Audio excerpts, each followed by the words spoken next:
Vale, bueno, pues como ha dicho Miquel, mi nombre es Esteban González, soy miembro de la Fundación Stars for All, que ya sabéis que tiene como objetivos luchar contra la contaminación lumínica y dar apoyo a proyectos e investigaciones en el campo de la contaminación lumínica. Y bueno, también trabajo en la Universidad Politécnica de Madrid, ¿vale? Pues en un proyecto europeo, se llama Action, y lo que trata es pues, de proyectos de ciencia ciudadana, también descubriendo nuevas metodologías para incentivar la participación de los ciudadanos en proyectos científicos. Bueno, voy a subir un poco de nivel, ¿vale? Hacia arriba, y voy a hablaros un poquito de la ciencia abierta, ¿no? Cuando escuchamos el tema de ciencia abierta, pues enseguida pensamos, bueno, pues eso se refiere a que los artículos que generan los científicos se publican en abierto. Correcto, es correcto, pero hay más cosas. Quería también poner el foco de atención en que no solamente es importante un artículo científico, que al final es el resultado de la investigación de un científico, sino los objetos que se van generando a lo largo de ese proceso científico. Y cuando digo esos objetos, esos recursos, me refiero a datos, el código, el software que se utiliza, el algoritmo para hacer esos análisis de esos datos y cualquier otro tipo de artefacto. ¿Por qué es importante? Porque a la hora de compartir el conocimiento, fijaros, si yo pongo mis datos en abierto, los que he utilizado, tanto los que he utilizado en bruto, ¿vale? Que he recogido directamente el sensor, como luego los que he analizado, ¿vale? Si los dejo en abierto, otros científicos van a poder hacer uso de ellos. Con lo cual lo que vas a hacer es ahorrar costes. Costes tanto económicos, ¿vale? Porque no tiene que volver a utilizar esos datos, y también en tiempo. Es decir, en un minuto ya tiene esos datos. Y lo importante al hablar de datos abiertos y cualquier otra cosa de tipo de recursos en abierto es que no solamente vale de decir, como solemos hacer muchos, a mí me pasa muchas veces de, pues mira, he generado este dataset, este conjunto de datos, lo dejo por ahí en un Dropbox y toma el enlace y apáñate, ¿vale? No, lo interesante de ponerlos en abierto es publicarlos correctamente, ¿de acuerdo? Utilizando datos que los pongan en contexto. Decir, por ejemplo, pues mira, he obtenido estos datos de mi fotómetro, pero este fotómetro se encuentra en esta localización, los ha tomado durante este tiempo, ha sido esta persona, por si quieres contactar con él, etcétera, ¿vale? El mensaje que quiero transmitir no solamente consiste en ponerlos en algún sitio, sino que sean fácilmente accesibles a la gente. Es decir, que la gente pueda consumirlos fácilmente. Cuando digo la gente, la sociedad en general y otros investigadores. Acordaros siempre, cuanto antes se localicen, tiempo es dinero, ¿vale? Y cuando hablamos también de ciencia de abierto, no solamente nos referimos a dejar nuestros recursos en abiertos, sino a permitir que la gente sea partícipe de la investigación. Y ahí es donde entra la ciencia ciudadana. Mirad, ciencia ciudadana, aquí podéis ver el ciclo de vida de una investigación, ¿no? Siempre un científico lo que hace es plantearse preguntas, ¿no? Intenta encontrar respuestas. Para ello diseña un experimento donde recoge una serie de datos, ¿vale? Empieza a analizar, los analiza, extrae unas conclusiones y finalmente intenta publicarlas, ¿vale? En ese proceso de publicación, los datos, esas conclusiones que ha obtenido y ha escrito, por ejemplo, un artículo científico, hay otros investigadores que comprueban, ¿vale?, si eso es correcto o no, ¿vale? Pues la ciencia ciudadana lo que es la participación de los ciudadanos en todo este proceso científico. Veremos que generalmente se reduce a recoger datos y analizarlos. ¿Por qué? Porque, fijaros, tal como está la ciencia, para avanzar un pequeño paso tenemos que analizar una gran cantidad de datos, ¿no? Habréis oído lo del Big Data, ¿no? Ese pequeño paso, muchos datos. Claro, si contamos con la ayuda de gente para recoger datos, imaginaros, no es lo mismo. Antes un científico podía ir a un sitio, podía recoger unos datos, etcétera. Incluso podía engañar a algún estudiante para que le ayudase. Ahora, con la participación de los ciudadanos, podemos a la gente pedirles, podemos tener acceso a miles de personas que nos van a ceder parte de su tiempo para hacer esta actividad. ¿Qué impactos tiene la ciencia ciudadana? Pues fijaros, tiene impacto científico. Mayor producción de datos significa mayor investigación social. Cuando tú trabajas en un tema, te metes en ese proyecto, por ejemplo, en la contaminación lumínica. Imaginaros las personas, no solamente un científico puede ir a hacer mediciones, sino cualquier persona normal que tenga o haya comprado ese sensor, ¿vale?, ese fotómetro, por ejemplo, un SQM, un test, puede hacer esa medición también y puede reportarnos esa información. Pues una persona que hace eso se preocupa por el tema y es una forma de concienciar, ¿no? Y tiene ese cambio de comportamiento. Ya ve el problema desde otra perspectiva, ¿no? Desde la perspectiva del terreno, ¿no? No de algo que le cuentan en una televisión o en un post de Facebook. Luego, económico también. Fijaros, reducción de costes. ¿Cómo trabajaban entre los científicos? Uy, tengo que hacer unas observaciones, a ver, tengo que ir a ese sitio. tomar esa... Luego me tengo que desplazar tantos kilómetros al otro sitio, gasolina, coche, se me hace tarde, me tengo que quedar a dormir. Con la ciencia ciudadana cualquiera puede tomar esa medición, ¿vale?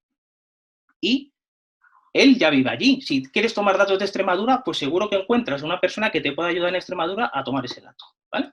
Entonces, ahorro también económico, de costes. Político, influencia la agenda política, es decir, si la gente está concienciada, trabaja en ese experimento de ciencia ciudadana, intentará de alguna forma presionar a los políticos para que la normativa vaya en esa dirección. Y, por supuesto, ambiental. Os voy a presentar algunos ejemplos rápido, ¿vale? Global Night fue una de las primeras iniciativas que surgieron de participación ciudadana con respecto a la contaminación lumínica. ¿En qué se basa? Pues bueno, muy sencillo. Es decir, si queremos ver la contaminación lumínica que hay en un sitio, pues vamos a intentar identificar una serie de estrellas. Ya sabéis que las estrellas tienen una magnitud aparente, ¿no? Entonces, en función de eso, podemos, más o menos, claro, con todas las salvedades, estimar esas estrellas, ¿vale? El proyecto que ha comentado tanto Jaime, de Vigilante de la Noche, como David, bueno, también se basa en ese principio, ¿no? En el caso del proyecto de David es, pues, contar esas estrellas que se ven. Digamos que uno de los problemas que tiene este proyecto es que para ir a esa zona del espacio donde tienes que ver las estrellas, bueno, no es complicado, no lo puede hacer cualquiera, tiene que tener unos ciertos conocimientos de astronomía, ¿vale?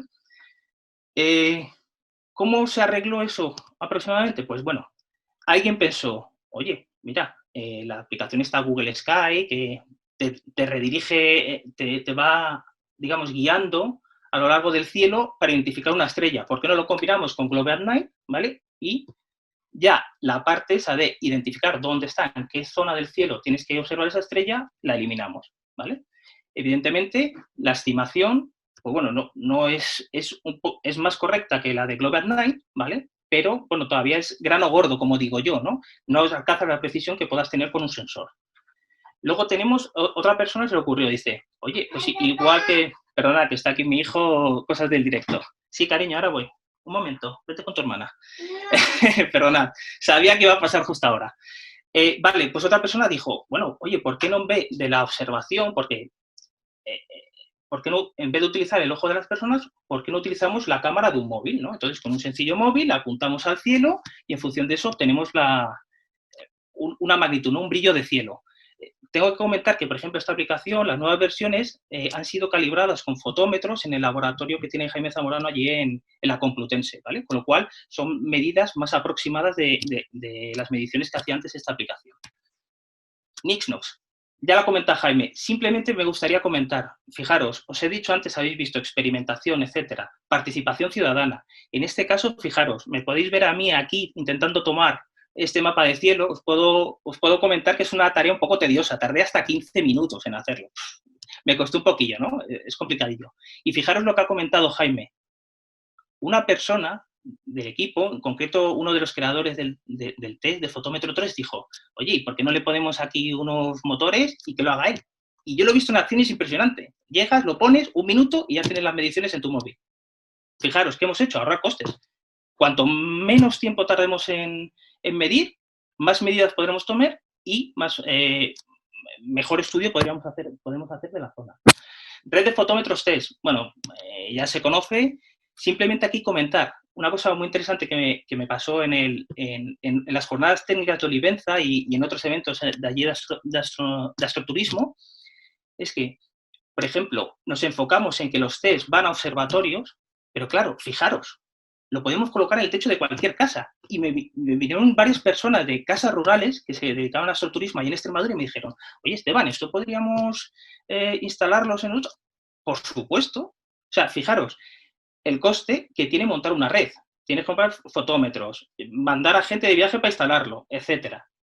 Imaginaros que eso lo compra un ciudadano y lo instala en su casa y te hace el mantenimiento. Y wifi, electricidad, etcétera. Con el mismo coste podemos tener una red inmensa, ¿vale? Y a la vez ellos, fijaros en el astroturismo, pueden obtener mediciones del cielo, ¿no? De calidad de cielo de donde tienen la casa rural. Street Spectra, ya lo ha comentado Jaime.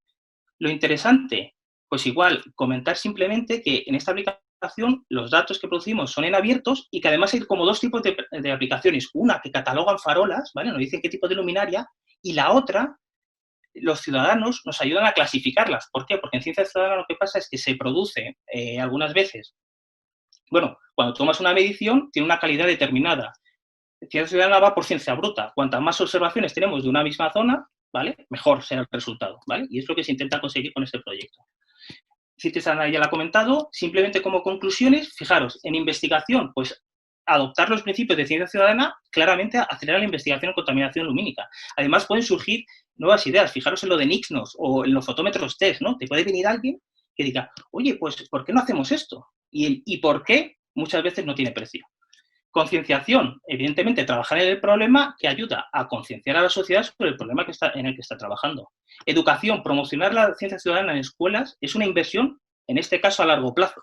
Nunca suele gustar mucho, pero yo creo que es una cosa que tenemos que explotar. Además, es una manera magnífica de introducir a los estudiantes en la ciencia y en el método científico. Hay que intentar que la gente se guíe un poquito menos por los sentimientos y un poco más desde el punto de vista científico, aplicando el método científico. Y aquí, en este tipo de proyectos, puede trabajar el alumno en todas las fases de la investigación, lo cual me parece desde el punto de vista genial. No sé por qué no está en un plan de estudio. Yo lo pondría ahí, si podemos discutir luego, lo pondría ahí como pregunta abierta. Y por último, turismo. Pues bueno, de la misma forma que la gente contrata experiencias astronómicas y va a ver las estrellas, etcétera, oye, puede ser una actividad complementaria. ¿Por qué no hacen algún tipo de medición allí? Y ya pues aprenden algo más, ¿no? De espectros, de qué significa una magnitud de una estrella, etcétera.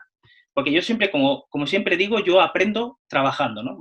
Quizás porque soy un poco ingeniero, ¿no? Pero me gusta cacharrear y creo que el conocimiento que se aprende trabajando con las manos, ¿vale? No se olvida. Y bueno, muchas gracias y quedo a la espera de tu pregunta o no sé si nos da tiempo para continuar charlando un poco.